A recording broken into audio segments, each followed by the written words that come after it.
नमस्कार, आप देख रहे हैं खबर नौरंगी और मैं हूं आपके साथ मानवी ठाकुर। शुरुआत करते हैं आज की खास खबरों से। पटना राजधानी का कौन बनेगा नया सीनियर एसपी, चर्चाएं शुरू। सूत्र बताते हैं कि बांका एसपी डॉक्टर सत्यप्रकाश साहब का नाम एक नंबर में चल रहा है, वहीं दूसरा नाम मुजफ्फरपुर एसपी राकेश कुमार का चल रहा है। पटना सीनियर एसपी के लिए तीसरा नाम दरभंगा एसएसपी अवकाश कुमार का चल रहा है। पटना एसएसपी के लिए इन तीनों में से कोई एक पटना का सीनियर एसपी बन सकता है, जैसी चर्चा लगातार अधिकारियों में देखी जा रही है। पुलिस हेडक्वार्टर में एडीजी जितेंद्र सिंह गंगवार साहब को लोकसभा चुनाव में नोडल अफसर के रूप में प्रतिनियुक्ति कर दी गई है। ऐसे में राज्य सरकार यदि गंगवार साहब को तबादला करती है तो चुनाव आयोग से भी आदेश लेना पड़ेगा। डीजीपी साहब राज्य सरकार को नैयर हसनैन खान साहब का नाम एडीजी हेडक्वार्टर के लिए भेजते हैं। राज्य सरकार नैयर हसनैन खान साहब के नाम पर अपनी सहमति दे देगी, जो वर्तमान में आर्थिक अपराध इकाई में एडीजी के साथ साथ विशेष निगरानी इकाई के एडीजी का भी जिम्मेदार है। उसके बाद चर्चा शुरू होती है। ADG special branch Sunil Kumar यदि उनके नाम को भी एडीजी हेडक्वार्टर के लिए डीजीपी साहब भेजते हैं तो राज्य सरकार की सहमति हो जाएगी। एडीजी हेडक्वार्टर के रूप में 2 आईपीएस अधिकारी, जिसमें 1996 बैच के आईपीएस नैयर हसनैन खान और सुनील कुमार के नाम की चर्चा हो रही है। 25 दिसंबर है। आईपीएस अधिकारियों के तबादलों को लेकर कई तरह की चर्चाएं शुरू हो गई है। अब पटना सीनियर एसपी कौन बनेगा? अब देखिए, अभी बांका के वर्तमान एसपी हैं डॉक्टर सत्यप्रकाश साहब, और इससे पहले भी वह बांका जिला में एसपी के पद पर 1.25 साल करीब काम कर चुके हैं। राज्य सरकार ये जानते हुए कि वह बांका में एसपी रह चुके हैं, उनके बाद दोबारा उनकी पोस्टिंग कर दी जाती है। ये चर्चा होने लगती है। केंद्रीय जांच एजेंसी के बड़े बड़े रिटायर पदाधिकारी कहते हैं कि ये प्रभावशाली आईपीएस अधिकारी है और इनकी अब पटना जाने की चर्चा है। अब देखिए, माननीय मुख्यमंत्री जी हमारे चैनल ने सबसे पहले चलाया था कि केंद्रीय प्रतिनियुक्ति से राजीव मिश्रा लौटेंगे सीबीआई से और उन्हें ही पटना राजधानी का सीनियर एसपी बनाया जाएगा। हमारे चैनल की बात सच हुई थी और राजीव मिश्रा को ही पटना का सीनियर एसपी बनाया गया था। अब वर्तमान में पटना के सीनियर एसपी हैं। चर्चा है मनोज कुमार डीआईजी सुरक्षा पटना सीनियर एसपी, जिनका डीआईजी प्रमोशन हो गया है, और प्रमोद मंडल साहब की चर्चा भागलपुर डीआईजी के रूप में हो रही है। अब कौन आएगा, क्या आदेश सरकार करती है, ये तो 31 दिसंबर को मालूम पड़ेगा। फिर मैं चला आता हूँ डॉक्टर सत्यप्रकाश साहब के पास। हमारा सत्यप्रकाश साहब, आपसे कोई मतभेद नहीं है, लेकिन खबर से कोई समझौता नहीं। बताया जाता है राज्य सरकार के करीबी आईपीएस अधिकारी हैं और पटना सीनियर एसपी बनने का सपना वह देख रहे हैं। अब आ जाइए, मुजफ्फरपुर एसएसपी राकेश कुमार की भी चर्चा पटना सीनियर एसपी की है। दरभंगा में अवकाश कुमार की भी चर्चा पटना सीनियर एसपी बनने की है। 3 आईपीएस अधिकारी का नाम राज्य सरकार के बहुत करीबी जानकार लोग अपनी अपनी लोभी में लगे हैं। कोई चाहता है कि हर हाल में बांका का एसपी ही पटना का सीनियर एसपी बने। कुछ लोग चाहते हैं आईएएस लोभी में कि हर हाल में मुजफ्फरपुर सीनियर एसपी राकेश कुमार ही पटना का सीनियर एसपी बने। और फिर आ जाते हैं दरभंगा एसएसपी अवकाश कुमार के बारे में भी लोग चाहते हैं कि वह पटना का सीनियर एसपी बने। बनना तो एक ही आईपीएस अधिकारी को है, पटना का सीनियर एसपी, लेकिन आप हमारे चैनल पर 31 दिसंबर से पहले आपको बड़ी जानकारी हमारा चैनल देगा।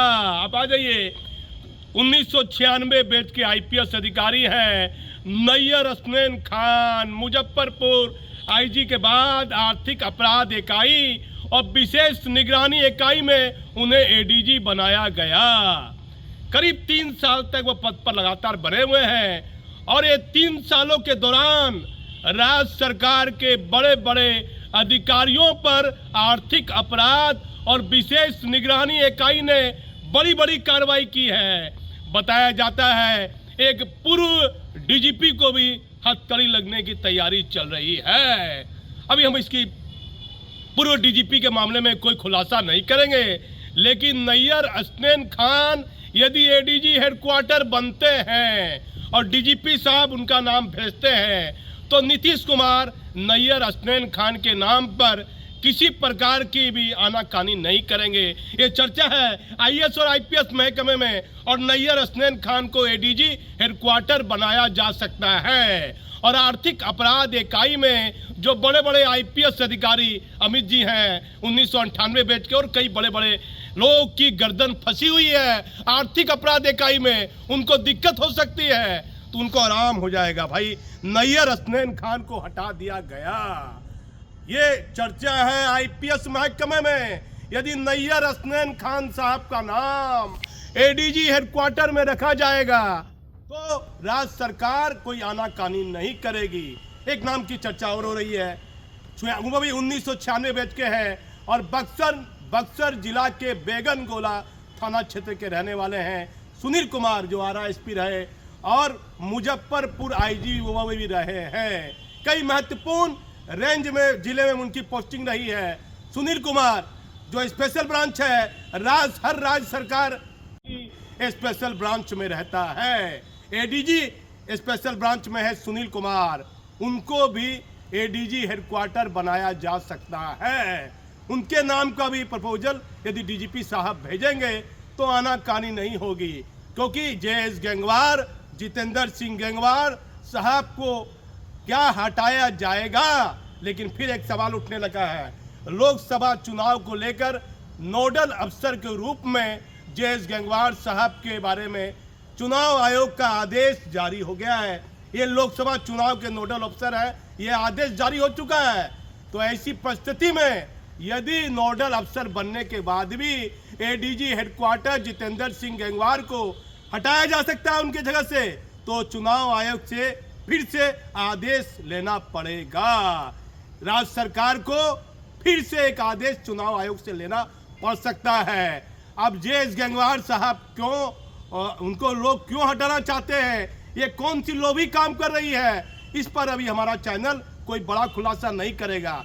आप आ जाइए, एडीजी एसटीएफ सुधांशु कुमार है, ट्रैफिक में एडीजी हैं, उनकी मंशा है। फिर एडीजी विधि व्यवस्था है संजय सिंह, और ये लोकसभा चुनाव का काम आ जाएगा।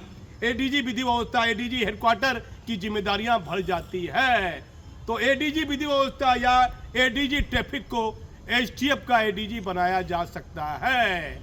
और जितेंद्र कुमार जो एडीजी सीआईडी है और वर्तमान डीजीपी से किसी न किसी रूप में एक दूसरे से दोनों की कहीं न कहीं नाराजगी देखी जा रही है। और सूचना तंत्र बताता है, आईपीएस महकमे की चर्चा बताती है, जितेंद्र कुमार और नए डीजीपी आरएस भट्टी का आमना सामना भी बहुत कम होता है। और ऐसे में पी कन्नन का बोलबाला है। पी कन्नन जो सीआईडी में आईजी है और वर्तमान डीजीपी कोई महत्वपूर्ण जिम्मेदारी उनको देना चाहेंगे और सरदार पटेल भवन में ही रखना चाहेंगे कि पी कन्नन सीआईडी में ही रहे। अब आ जाइए, आईजी हेडक्वार्टर है विनय कुमार, जिनको दरभंगा भेज दिया गया था प्रतिनियुक्ति पर और पुनः वापस बुला लिया गया। काफी तरह की हंगामा हुआ, चर्चा हुई, राज्य सरकार की बदनामी हुई, डीजीपी की कार्यशैली पर सवाल उठा और डीजीपी ने माना कि बीएसएफ में आईजी हैं राजेश कुमार को दरभंगा रेंज में प्रतिनियुक्ति नहीं करना था। चर्चा होने लगी, डीजीपी साहब कहने लगे कि कोई पुराना मामला चल रहा था, इनको वापस बुलाइए। तो पहले डीजीपी साहब हैं जिन्होंने अपने ही कलम से ऑर्डर जारी किया कि बीएसएफ के आईजी राजेश कुमार को दरभंगा रेंज का आईजी प्रतिनियुक्त किया जाता है, और अपने ही आदेश को उन्होंने वापस उनको लेना पड़ा कुछ दिनों के अंदर में। अब मुजफ्फरपुर का आईजी किसे बनाया जाएगा? मुजफ्फरपुर के आईजी रिटायर कर रहे हैं 31 दिसंबर को। पूर्णिया के आईजी सुरेश चौधरी साहब रिटायर कर रहे हैं 31 दिसंबर को। दरभंगा रेंज में मुजफ्फरपुर आईजी को अतिरिक्त जिम्मेदारी दी गई है। ये 3 आईजी का पद है और शिवदीप लांडे बड़ा नाम है। शिवदीप लांडे पटना आईजी बनने के लिए इच्छुक होंगे, लेकिन राज्य सरकार पूर्णिया या दरभंगा या मुजफ्फरपुर उनको कहां भेजती है, ये 31 दिसंबर को तय होगा। अब आ जाइए, अब सबसे अहम पोस्ट है पारसनाथ। लंबे वर्षों से पारसनाथ साहब बजट में हैं और बहुत तेज तरार आईपीएस अधिकारी हैं, बहुत जानकार आईपीएस अधिकारी हैं। राज्य सरकार क्या उन्हें कोई महत्वपूर्ण पद देती है या उसी स्थान पर रखती है जब वहाँ आईजी थे, वहीं एडीजी थे, और लंबे वर्षों से पारसनाथ साहब एक ही पोस्ट पर हैं। अब देखना है कि एडीजी स्तर के कितने बड़े पदाधिकारियों का तबादला होता है। अब राकेश राठी की बात कीजिए आप। आईजी पटना है, चुरू जिला के रहने वाले हैं, जमुई के एसपी रहे और इनको जानवर के बारे में बड़ी जानकारी है।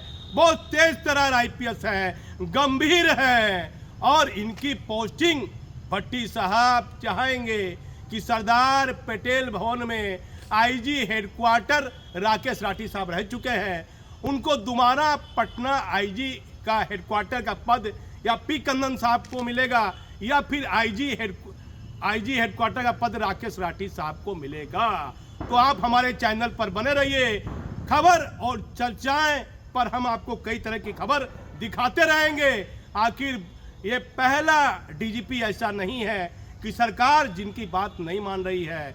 रिटायर आईपीएस अधिकारी की बात मानिए तो आशीष रंजन सिन्हा जो नालंदा जिला के रहने वाले थे, राज्य सरकार नीतीश कुमार ने उनकी बहुत सी बातें मानी तबादले पोस्टिंग में, और भट्टी साहब जो 1990 बैच के आईपीएस अधिकारी हैं और केंद्रीय प्रतिनियुक्ति जाने के लिए लगातार प्रयासरत माने जाते हैं। राज्य सरकार उनकी कितनी बात मानती है ये 31 दिसंबर की रात को फाइनल होगा। आप हमारे चैनल पर बने रहिए। महत्वपूर्ण और आईपीएस महकमे की खबर मैं आपको दिखाता रहूंगा। मैं भागलपुर से दीपक नौरंगी। आज की खबरों में बस इतना ही। देखते रहिए खबर नौरंगी। नमस्कार।